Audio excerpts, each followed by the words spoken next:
Do you know what the biggest myth in investing is? That the smartest investors are the ones who never let emotion get in the way. But here's the truth. Emotion always gets in the way because being biased doesn't make you broken. It makes you human. Hey there, and welcome back to From Wall Street to Your Street. I'm your host, Ryan Flanders. If you've been with us this summer, you know we've been on a journey through the hidden forces that shape how we invest. Not just the markets, but the mindset. Today, we're wrapping up this first season with something a little different. Not just another bias for us to break down, but a look back at where we've been and a look forward to what's next. So let's get one thing straight before we dive in. Having biases doesn't mean that you're bad with money. It doesn't mean that you're irrational or you're unfit to invest. It means that you're human. And being human means we come with instincts, shortcuts, fears, and beliefs, all baked into our decision-making process. That's why even people who know better, who've read the books, done the research, still fall for the same traps. Because it's not just about information, it's about awareness. And that's really been the heart of this whole series.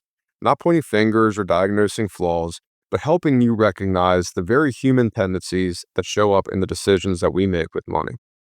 So before we close the book on this season, let's take a few minutes to revisit the cast of characters that we met along the way.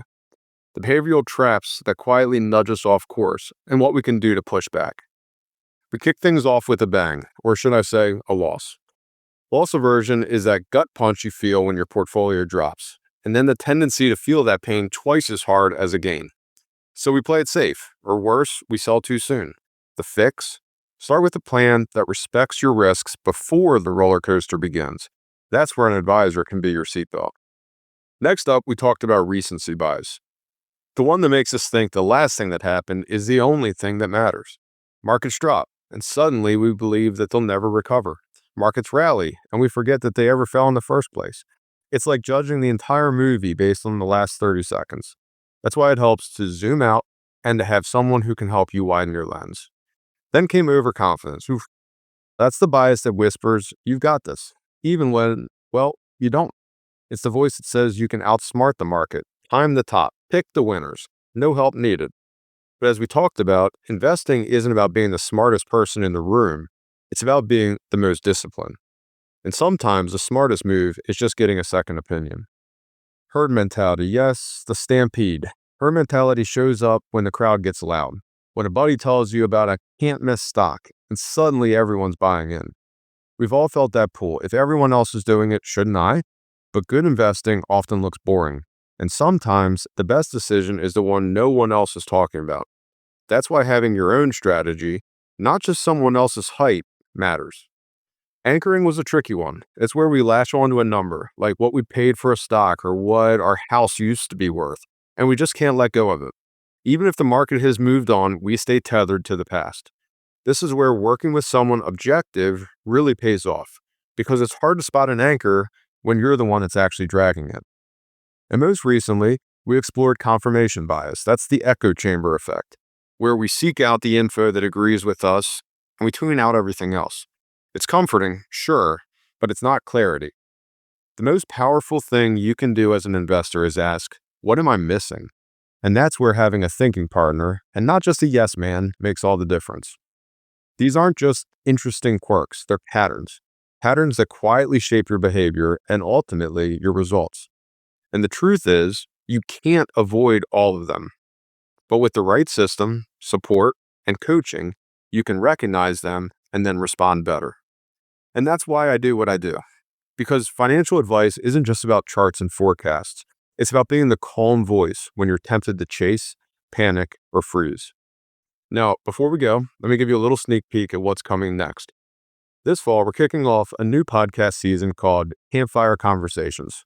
It'll still be From Wall Street to Your Street, but with a different rhythm. Each week, we'll take on a real-world money topic, not just about investing, but about life and the stories that we carry. The kind of thoughts that come out around a fire, honest, sometimes uncomfortable, but always illuminating. Think money and marriage, raising kids with money values, inheritance guilt, retirement fears, identity and success, and much more. It's going to be deeper and more personal, but still practical, and I promise just as much worth your time. So as we wrap up season 1, let me just say this. If you followed along these past 8 weeks, thank you. If you've shared an episode, sent a message, or even just nodded along in your car, I appreciate you. And if you've realized, hey, maybe I do carry a few biases, and maybe it's time to bring someone in to help me navigate them, well, my door is open. No pressure, just conversation. You can use the link in the show notes to schedule a quick chat. Let's talk about your goals, your mindset, and how to align them better. Because at the end of the day, Wall Street might move fast, but your plan should move with purpose. See you this fall around the campfire. Securities and advisory services offered through Commonwealth Financial Network, member FINRA SIPC, a registered investment advisor.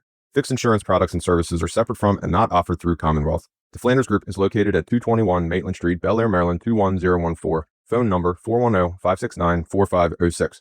Investments are subject to risk, including the loss of principal. Some investments are not suitable for all investors, and there is no guarantee that any investing goal will be met. Past performance is no guarantee of future results. Talk to your financial advisor before making any investing decisions. The client example presented in this podcast is for illustrative purposes only and should not be construed as a recommendation. It may not be representative of your experience. 1